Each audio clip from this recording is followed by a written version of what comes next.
जय हिंद दोस्तों, मैं सेबी पंजीकृत सलाहकार नहीं हूँ। लिस्टिंग ठीक ठाक प्राइस पे नहीं हुआ है भाई, कम ही लिस्टिंग गेन यहाँ पे मिलता हुआ नज़र आ रहा है।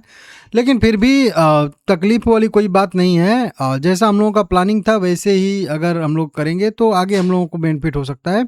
चलिए देख लेते हैं क्या हुआ है, कैसे हुआ है। देखिए सबसे पहले तो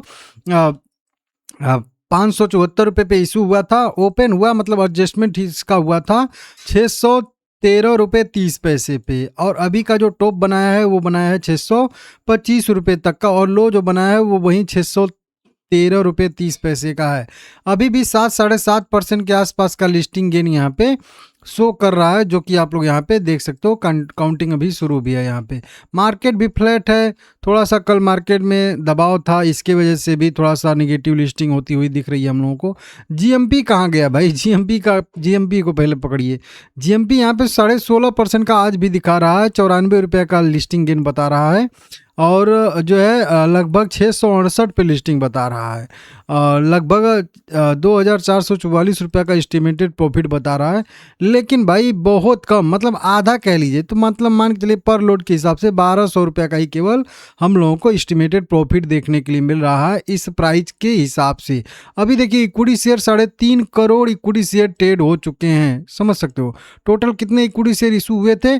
टोटल इक्विटी शेयर इशू हुए थे 17 करोड़ इक्विटी शेयर। अब 17 करोड़ इक्विटी शेयर में से कह लीजिए कि बहुत सारे इक्विटी शेयर यहाँ पे रिटेल कैटेगरी कह लीजिए या इस तरीके से कैटेगरी में, रिटेल कैटेगरी में तो और ज़्यादा कमी था, जो कि मैं आप लोगों को बताया था ना 5 करोड़ के आसपास था हम लोगों के कैटेगरी में, और 1 करोड़ 30 लाख उन कैटेगरी में था। तो लगभग टोटल 7 करोड़ के आसपास या पौने 7 करोड़ के आसपास थे हम लोगों के कैटेगरी में। तो यहाँ पे लगभग 3.5 crore equity share buy sell हुए हैं। तो जो भी लिस्टिंग गेन वाले थे या जो भी लोग केवल लिस्टिंग गेन लेने के लिए अप्लाई किए थे, वो लोगों ने अपना बाय सेल करके जो है अपना जो है जो भी डिसीजन है वो दिखा दिया है। अब जो लोग होल्ड करेंगे वो केवल जो है लॉन्ग टर्म वाले रहेंगे। हालांकि अभी भी पूरे दिन खरीदारी बिकवाली होगी, ऐसा नहीं कि केवल 3.5 करोड़ ही होगा। अब देखिए जीएमपी ने धोखा दे दिया है। जीएमपी के हिसाब से लिस्टिंग बिल्कुल भी नहीं हुई है।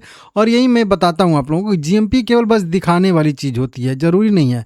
कभी जीएमपी बहुत कम रहती है तो बहुत अच्छी लिस्टिंग हो जाती है, कभी जीएमपी बहुत बढ़िया रहती है बहुत कम लिस्टिंग हो जाती है। इसलिए जीएमपी को देख कर केवल अप्लाई नहीं किया जा सकता है, ये मैं आप लोगों को पहले से समझाया हूँ।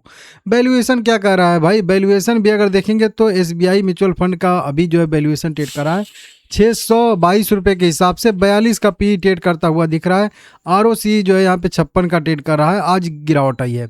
और उसके बाद अगर हम लोग यहाँ पे देखेंगे तो देखिए सभी इंश्योरेंस कंपनियों में भी थोड़ी यहाँ पे गिरावट देखने के लिए मिल रही है। इसकी वजह से भी सबका भी जीएम मतलब पी लगभग 45, 38, 50, 32 के आसपास ही है।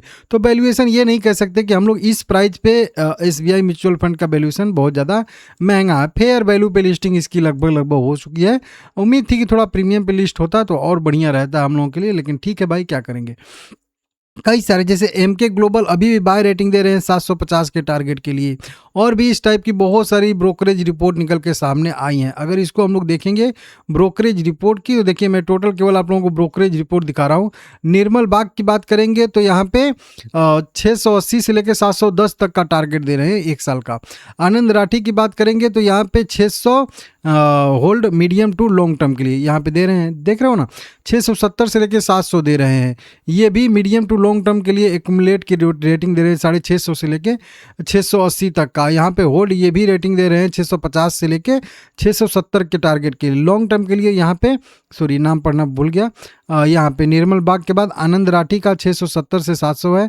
फिनोलॉजी का यहाँ पे 650 से 680 है। इंड मनी का देखेंगे तो 650 से 670 है। कोटक सिक्योरिटी या नियो का कह लीजिए है 660 से लेके 690 तक का लॉन्ग टर्म के लिए। और भी नीचे दिख जाएंगी। एमके ग्लोबल का भी बाय रेटिंग है 750 के लिए, जो कि यहाँ पे आप लोगों को अभी मैं दिखा भी रहा था। तो सबका अलग अलग देखेंगे तो भाई दिक्कत हो जाएगा ना, ठीक है। वहीं पे जून 2027 के लिए मतलब 1 साल के लिए इक्विटी सिक्योरिटी का भी लॉन्ग टर्म के लिए 675 का टारगेट है। मोतीलाल ओसवाल का भी 607 से लेके जो है 70 से लेके 700 तक का है। निर्मल बाग का बताया, आनंद राठी का यहाँ पे भी है वो इसी के आसपास, मतलब सबका 660 से लेके 700 के आसपास का यहाँ पे बताया गया है। इंड मनी का, जेम फाइनेंशियल का। तो अभी भी ब्रोकरेज रिपोर्ट पॉजिटिव है। ये आपकी, मैं बताया था कि ये आपके पोर्टफोलियो में रखने वाला शेयर है। लॉन्ग टर्म में आपको जो है लगातार 3 साल 5 साल के लिए होल्ड करेंगे, और बताया भी था कम से कम 3 साल या 5 साल के लिए इसमें बिंदास आप जा सकते हैं।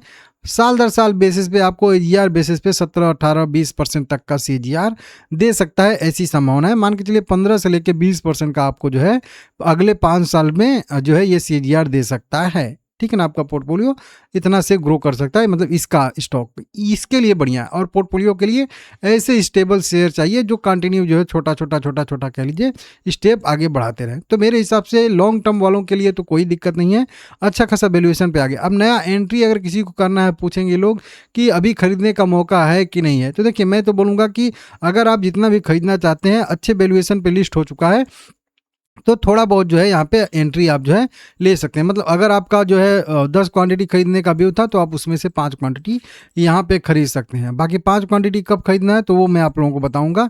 वो डेट रहेगा लॉक-इन वाला, जब लॉक-इन इसका खुलेगा ना तब थोड़ा बहुत जो है प्रेशर आता है।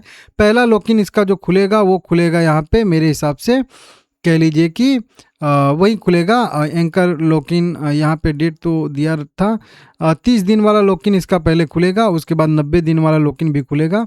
ये यहाँ पे शो नहीं कर पा रहा है, ठीक है ना, अच्छे से, नहीं तो यहाँ पे डेट लिखता है। चलिए मैं आगे आप लोगों को लॉक-इन बता दूंगा। 30 दिन मान के चलिए, यहाँ से 30 दिन के बाद इसका जो है पहला लॉक-इन यहाँ पे खुलने वाला है। और उसके बाद अगर हम लोग देखेंगे यहाँ पे, हाँ लॉक-इन का यहाँ पे डेट नहीं लिख रहा है ये एंकर इन्वेस्टर का, ठीक है ना, नहीं तो यहाँ पे डेट हम लोगों को दिख जाता। अच्छा डिटेल में यहाँ पे जाएंगे तो दिख जाएगा, थोड़ा सा रुक जाइए बस।